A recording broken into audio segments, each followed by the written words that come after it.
There guys, I got my Samsung S3 watch delivered this week. Bought the LTE version on eBay. I'm going to give it a run through its paces with the S Health app on it, see if it's any good as an activity tracker, and get back to you guys. So first I'm going to show you a quick unboxing, and then I'm going to run it through its paces and get back to you. So this one came all the way from Korea because I wanted the LTE version with the eSIM chip in it, so I can make phone calls. Even though the eSIM technology is not available yet in Australia, I've taken the gamble that it will be in the next year or so. So I've gone with the LTE version. If you want to know where I got this from, you can check out the little eye above there, and there'll be a link to where this came from. So here it is. It looks pretty cool. Straight out of the box. It's got the little screen protector on it there.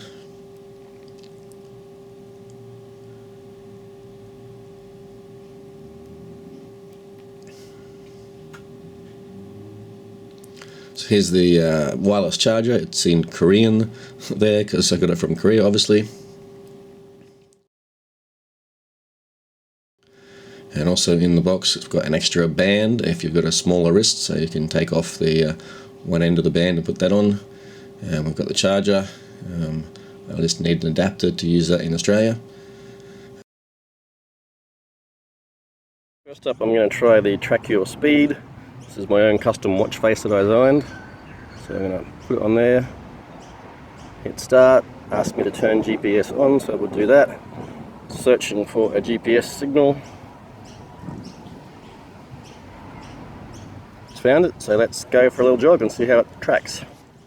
So I was running off to actually run an exercise group. I didn't film any stuff with the exercise group because I had other people involved, but I did actually use the interval timer on the watch quite a lot because we're doing 1 minute interval training, and that I normally use my phone, but it was so much more convenient and handy just to have it on my watch and leave the phone on the ground behind.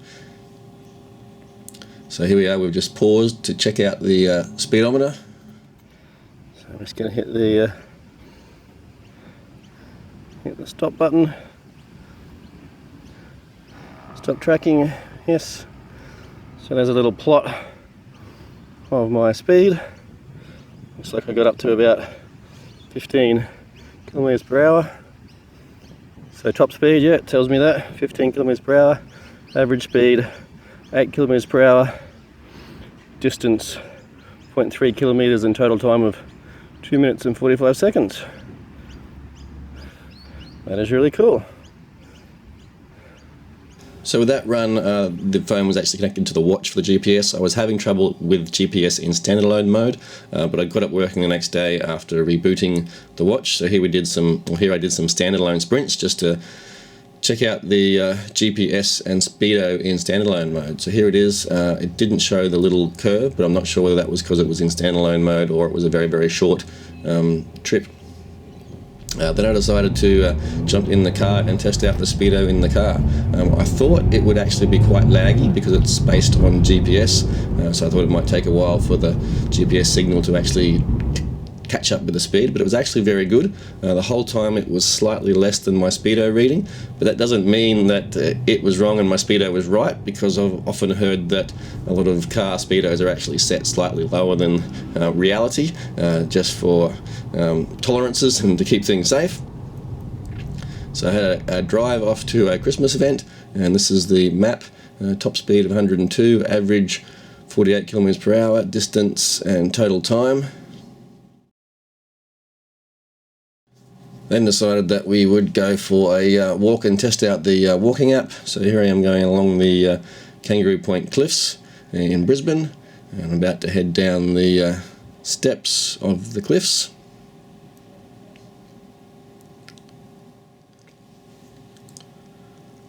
So here I am walking down the Kangaroo Point Cliffs. You get a lot of people running up and down these doing their workout. And I actually quite find it fun to sprint up and down these, or sprint up as interval training. I was also wearing my brand new barefoot trail soft ground shoes. I've got a review of those in another video coming soon. And here's the tracking of the walking. You can see the heart rate there and the distance. And when I take a break and pause, it actually goes into auto pause mode. And then I start walking again and it takes a little bit of time to catch up and start recording again. So the watch has auto paused because I've stopped walking. So let's hit finish workout, and it shows me that I was walking for 7 minutes 9 seconds. It's got my speed and my heart rate there as well. Pretty cool. Average speed 4.1 kilometers per hour. Max heart rate 115 beats per minute. Oh, it's even got a little map that showed me walking.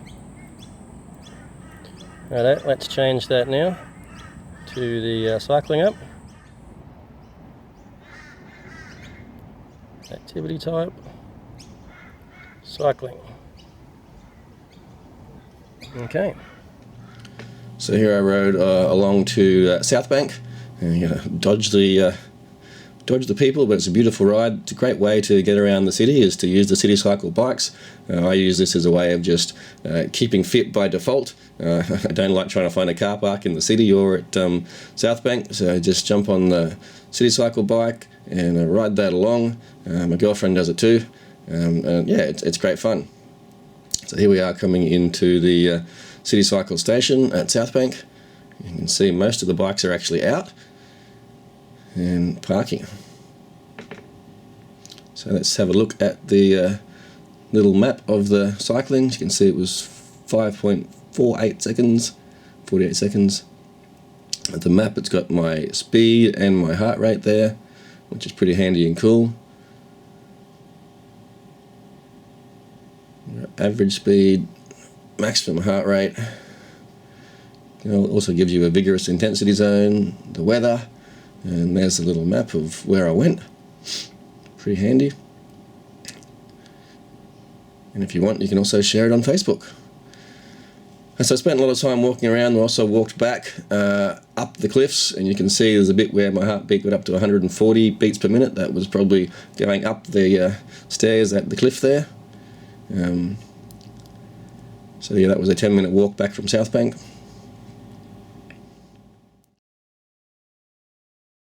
So I did quite a few steps and quite a lot of walking around. I didn't film everything for you. It would bore you to death with my whole day.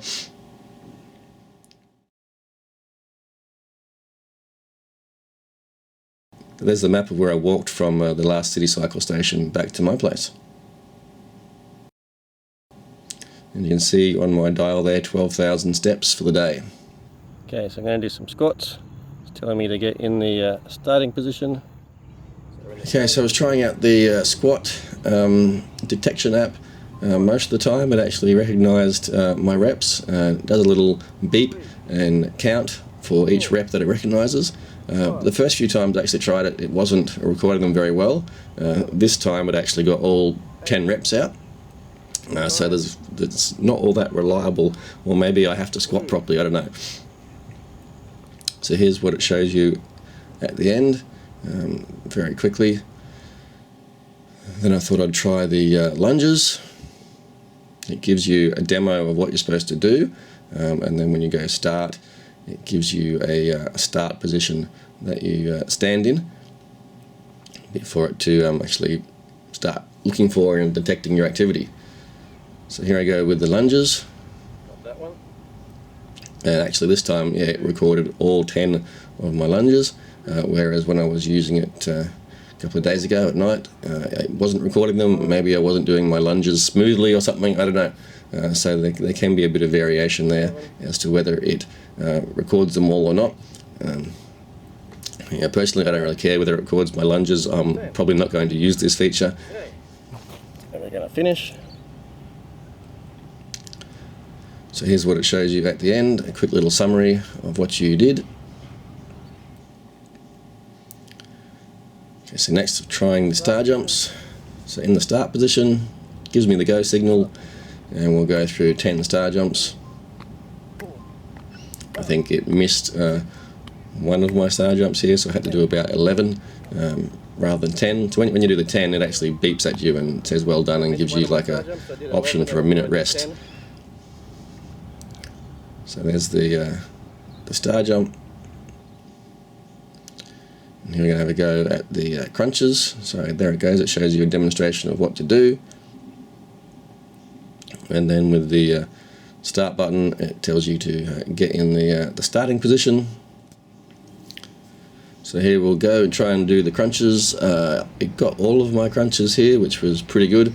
Although, as I said before, I'm probably not going to use this feature to track and count my squats, lunges, crunches. I'm just going to do them. But for those of you that like to keep detailed records of your stuff, it might be handy so you don't have to write it down.